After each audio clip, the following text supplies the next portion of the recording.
It's The Real News. I'm Dharna Noor in Baltimore. 2 wildfires are still raging through California. At least 44 are dead and some 200 more remain missing. The so-called Camp Fire in Butte County above Sacramento is the deadliest in the state's history. It's now killed 42 people, and that number is expected to rise. And the Woolsey Fire in Los Angeles County and Ventura County has killed at least 2, and 250,000 people have had to evacuate.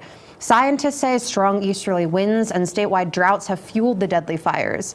President Trump called them devastating, but on Saturday he tweeted, quote, "There is no reason for these massive, deadly, and costly forest fires in California, except that forest management is so poor," which outraged many. Days later, on Monday, he approved a major disaster declaration for the state.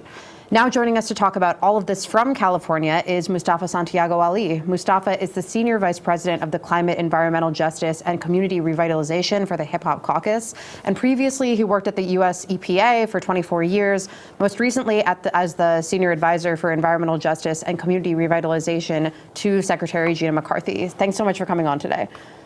Thank you for having me.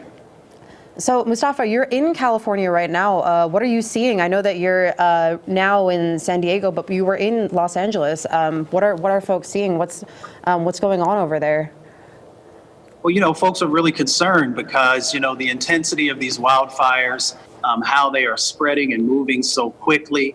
And some folks, in many instances don't have the means to escape. But luckily, the first responders have been great in helping to move into areas, to save people's lives, to do the best that they can to help to put out the fire. So, there's a lot of concern throughout the entire state about these wildfires and the impacts that they're going to have on people's lives, on property, and on the economy as well. Yeah, it's terrifying. And a number of things have fueled these fires in California. Again, easterly winds, historic drought, warming itself. Talk about the role of climate change in all of this and how all of these things have come together to influence such a deadly, horrific fires. Yeah, well, climate change is real. And unfortunately, we still have way too many people in decision-making positions who are climate deniers. We know that the planet is continuing to warm up, and we know that there is a connection that exists between the warming of the planet and the changes in precipitation, which in many areas throughout California, folks have been suffering by not getting the precipitation that they normally would, and then also the connection that exists in the droughts and making them more severe, thereby actually putting a platform in place for more intense wildfires that we are now seeing. And unfortunately, we are seeing them time and time again. And there is a strong connection that exists between climate change and the intensity and frequency of these wildfires. And again, this week, Trump approved the major disaster declaration approved for California. What impact will this have? How much, relief will this provide for the state? Well, I also, in my time there at the Environmental Protection Agency, worked a number of man-made and natural disasters. So I understand how important it is for folks to have the resources that are necessary for them to be able to do their jobs to the best of their ability.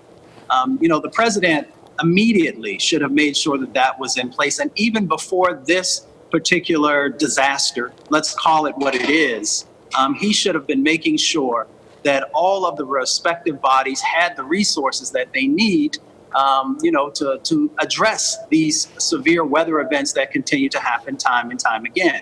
But unfortunately, he has a problem in understanding and believing the science that exists, that these climatic types of impacts are going to continue to happen.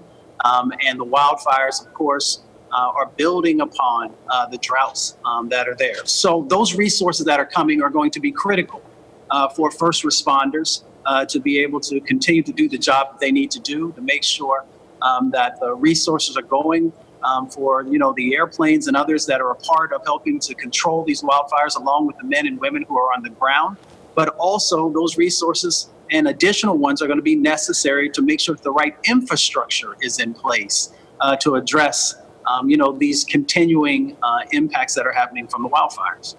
And what's your response to him blaming forest management for the fires? I mean, you're saying that you're seeing great response from forest management in California. So, yeah, I mean, again, it shows the disconnect of someone who's never spent any time around these types of events. It shows that he does not understand that, the difference between a forest fire and some of the fires that we are now experiencing and how they've started, where they've been located, that forest management was already in place and being done to the best of people's ability and with the budgets that they had. And again, he continues to politicize these types of events and failing to realize that we are talking about real people's lives. We're talking about the futures of folks. In many instances, we're talking about people's culture as well being stripped away. And he needs to have a better understanding of the impacts that are happening to everyday people and do a better job. I often say, and share with folks that my grandmother used to have a great phrase where she said that when you know better, do better. He has now seen a number of different natural disasters and man-made disasters and continues to misstep each and every time by politicizing these issues and not doing what's best for American residents. And within California, what can be done? I mean, California Governor Jerry Brown, who's been touted as a climate hero by many, called this the new abnormal, and it's acknowledging the role that climate change plays in fueling these fires. But he's on his way out this January. So what can the California government do to prevent these fires, either before Brown's term is up or even after?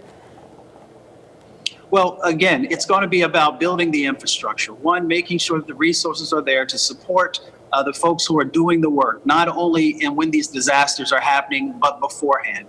Making sure that those who are focusing on forest management, again, have the resources that are necessary. And then there are also some education that we have to continue to move forward on for those local residents who are in these areas where are more prone to be having these wildfires. We've got to make sure that the education is there for them and for those who take advantage of moving into our natural spaces as well.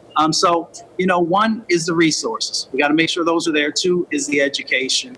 And the third part is making sure that we have politicians who understand that these impacts that are happening, as Governor Brown has said, are going to happen time and time again, and that we've got to make sure that we're addressing the impacts of climate change. And who's being most affected? Who's being hurt worse by these fires? Not only the fires themselves, but also, the fallout, like the pollution that's being created by all the smoke left in the air, some of the other health impacts that the fires have created. Who's being hit worst in California?